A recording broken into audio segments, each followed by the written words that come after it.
Hello, everybody. My name's Ed Pavlik. I'm in Lexington, Kentucky, and I want to welcome you to another GYN Garage. The weather here where I'm talking to you from is mimicking the Arctic Circle. We've had 5 straight days where the daily highs have been under 20 degrees Fahrenheit or minus 7 degrees centigrade, and the daily lows have been 2 to 5 Fahrenheit, minus 15 centigrade. I don't get out much, but I'm out today for GYN Garage. Also, I currently am avoiding the U.S. news because things get grimmer and grimmer every time I pay attention. I'm thinking about Minneapolis, Venezuela, Greenland, and Iran.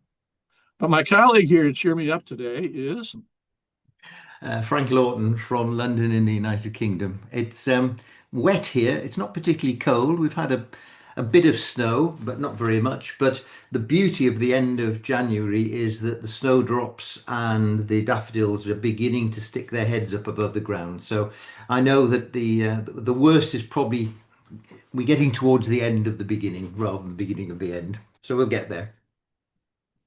that's right, and the sunny part of the day is getting longer. It is indeed, yeah. Let me quiz you on something, Frank. Do you know what a paper airplane that doesn't fly is called? I don't, Ed, but I'm actually reading the answer in front of me. What is it called, Ed? It's called stationary. Oh, well, yes, they don't tell them like that anymore, do they? No, they sure don't. Well, tell me, I see the footsie has been up for about a year. Yeah. Does that bode well for the World Cup for England? Do you think the two are linked? I don't know. It's there's actually, as you probably know, a number of football aficionados are saying that some teams should have boycott the World Cup because of Trump and Greenland and all of the other and Minneapolis and all the other various manifestations of Trump's will. I don't think it'll happen. I think there's far too much money involved in the World Cup, but I don't think we're going to win on foreign soil. We've only won once, and that was in Wembley. No, I think it'll be. Well, it might be nice if it was a North American team, but I don't think, Mexico or the States really are up to how Brazil are this team. I mean, they do absolutely nothing for 4 years and then they come along and they slaughter everybody else. So I suspect that what will happen is, as usual, is that some team that you haven't actually heard of for a while come along and just mop it up. But it'll be good fun. I'm not a particularly football fan. But it's I like watching sport and it should be good. Okay, very good.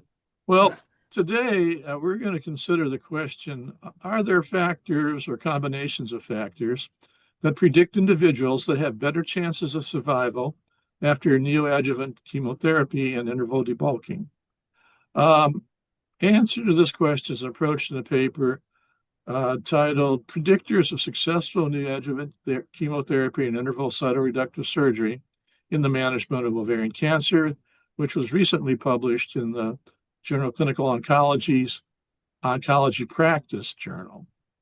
This work compares factors associated with the rate of CA-125 clearance that are associated with improvements in survival after a neoadjuvant chemotherapy are really associated with neoadjuvant in particular. So now let's look at this paper and let me say that I'm in the strange position of looking at it with regard to not necessarily endorsing it completely, but not disagreeing with the possible results that they presented because they do make sense. What they've done is they've taken numbers from 2 different data sets, one a French data set, other in Italian. They've administered neoadjuvant chemotherapy, and then they've did some data collection after the neoadjuvant, and that had to do with the rate of decrease of CA-125 called KELIM, the radiological response, the pathological response, and the BRCA, HRD, responses, at that point. And then they went on to say if we do cytoreductive surgery, what are we going to end up after the chemotherapy after cytoreductive surgery? Now, I point out to you at this point that there are different studies, different databases. It's not clear from the paper what the French did in terms of their neoadjuvant chemotherapy regimen. The Italians say it's a platinum-based regimen. It's also not clear from the paper for me to say that the way the endpoint was followed with or without cytotoxic chemotherapy after cytoreductive surgery was really the same in both papers. So with that in mind, let me tell you what, their conclusions. And basically, they say 125 variable, the Keelam variable, is at least a 3-time determination over 100 days. So they're looking for the CA125 values to come down. Now, the way it was done, the French used an online calculator to do it the way the online calculator wanted it done. And the Italians basically did it themselves, modeling it with people they collaborated with in Lyon. The radiological response that was measured was done the same in both places along the guidelines of the RECIST guideline. And then, and I've identified in blue for you where the differences are. When they use two different indexes, the peritoneal carcinomatosis index and the predictive index value, they use different indexes. One used the Sugar-Baker score, which runs to 39, and the other used the Fagati score, which runs to something like 12. And then they had to find a dichotomy point, which would have different numbers. I think one is at about the 10% of the extent of the range, and the other is different from the 10%. They both use sort of a criteria for 0 degrees remaining that was the same. There's no visible disease. They use the same sort of pathology evaluations, but when it came to evaluating BRCA, one group, the French, used sort of low-pass sequencing with setting a cutoff unique to them for positivity. And then commercial assays were used, and they'd report up to 3 were used to make this determination. And the last point I'll make that was a difference between the French and the Italian data sets were with regard to aborted surgery. The French gave an incomplete classification, but left these cases in the study, and the Italians, in the Italian data, aborted surgery was excluded, so it was not part of what they were reporting on. In the end, the Italians' group size was about twice that of the French, total of 542 inclusions. And basically what they found was that if you took and dichotomized at a number called 1, the rate of decrease of CA125, and we know it by itself correlates with improved survival after neoadjuvant. There's about a 10% difference in survival in favor of high disappearance of CA125. If we combine it with the other factors and look at the odds ratio for survival, with the odds ratio being greater in favor of survival and being greater, we see that basically the two indexes that were used are a very favorable factor, with the Keelam score as well as 0 disease remaining, and as well as the pathology scores that were used. Uh, if you try to get this sort of some sort of agreement with the radiological response on these different scores, if they're not as good with the indexes that were used or with the degree of disease that remains. And basically, I think we're looking for R0 as being the thing to focus on. When they looked at BRCA and HRD status, they found they're not predicted of the efficacy of neoadjuvant chemotherapy. What this says to me is that last category probably had the biggest differences in determination, and there were differences between the repositories that were French, and Italian. So at this point, the last thing I'm going to say, Frank, before I push it over to you, is if this is true, will it mean one of two things? Will it mean that the people who basically are predicted to not do well after DEC, will they be people who now are included in some high dose, high powered, pedal to the metal type of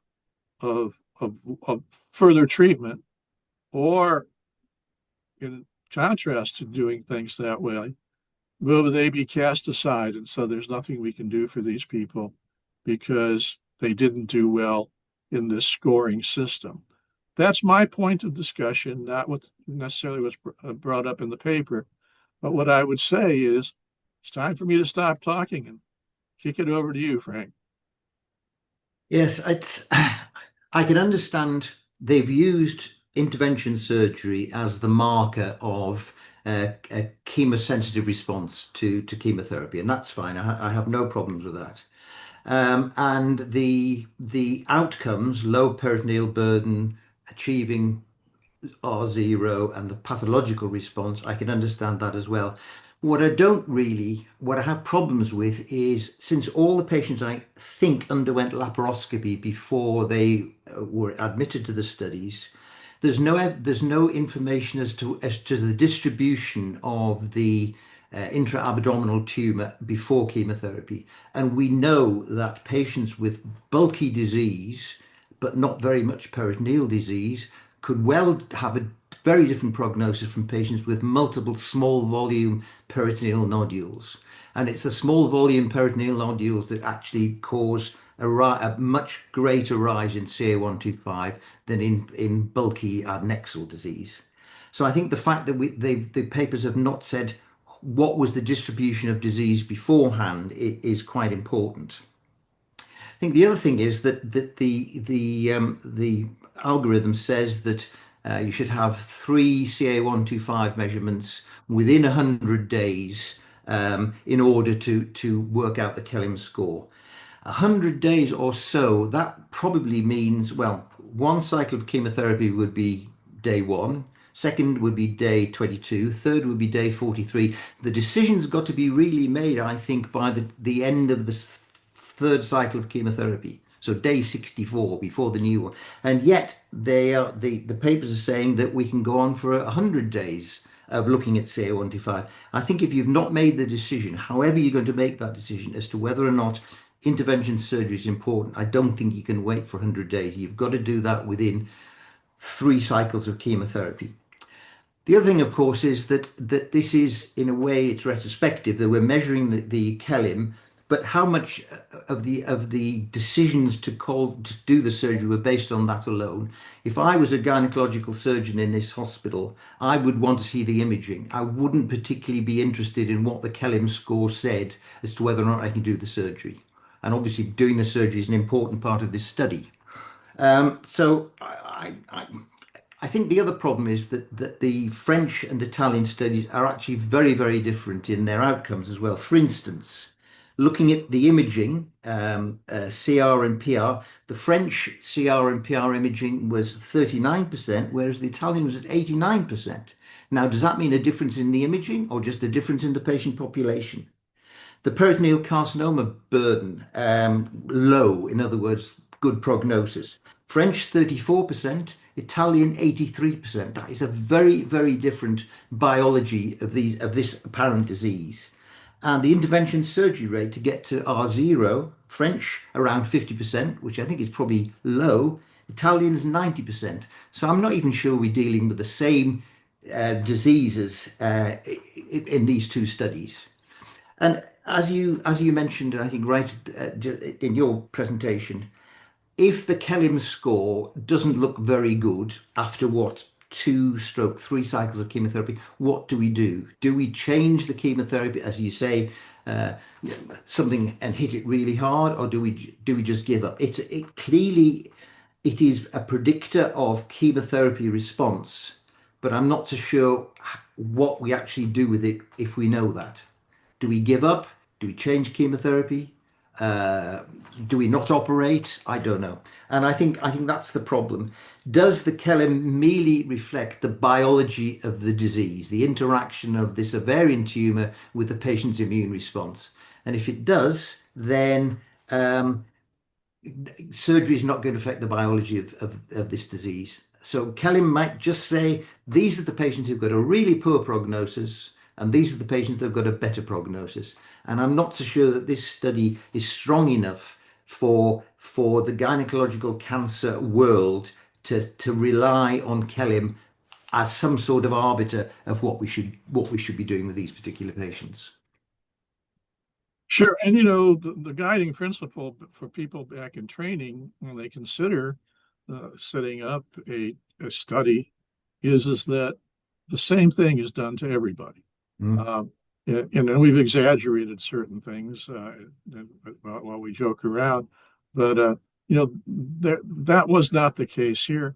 And if there, to me, was a a, a poison bullet, uh, it was the fact that so much more surgery, 90%, as you said, was done in the Italian study, and roughly half that in the French. And does that reflect the French systems guideline for surgery, uh, the hospitals that were selected, or as you stated, the different types of cancers that were encountered in the two different places? So what I say, it's something that we need help with. We have to define what that help is. If it's high powered chemotherapy for those who are assayed to be um, needing it because they failed the indicators identified here for doing better, or what. And I do respect the fact that that was not really part of the intent of the study, but that's the next step. And to tell you the truth, I can't think of what you would throw at these people, at this point. Um, uh, I just know uh, it's also an indication to me of, did this paper get reviewed, and were the responses made by the authors so persuasive that the academic editor just decided to buy it and let this paper be published in a good journal? Uh, or is the fact that uh, everywhere, due to worldwide economy and everything else, less really good research is being written up, Mm. and needs to find a home for publishing? Yeah, I think going back to what we're saying as well, if there's a dichotomy, if Kellim is brought in as in mainstream management of early of carcinoma over the ovary, if the Kellim looks bad, but the radiology looks good, this really does then put upon a gynecological cancer surgeon, what are you going to do? You know you can get the disease out. The Italians can get it out 90% of the time. We get to R0, the best we can do with the chemotherapy and intervention surgery we have. But the Kellim score says, "Well, the biology of this disease is a bad one.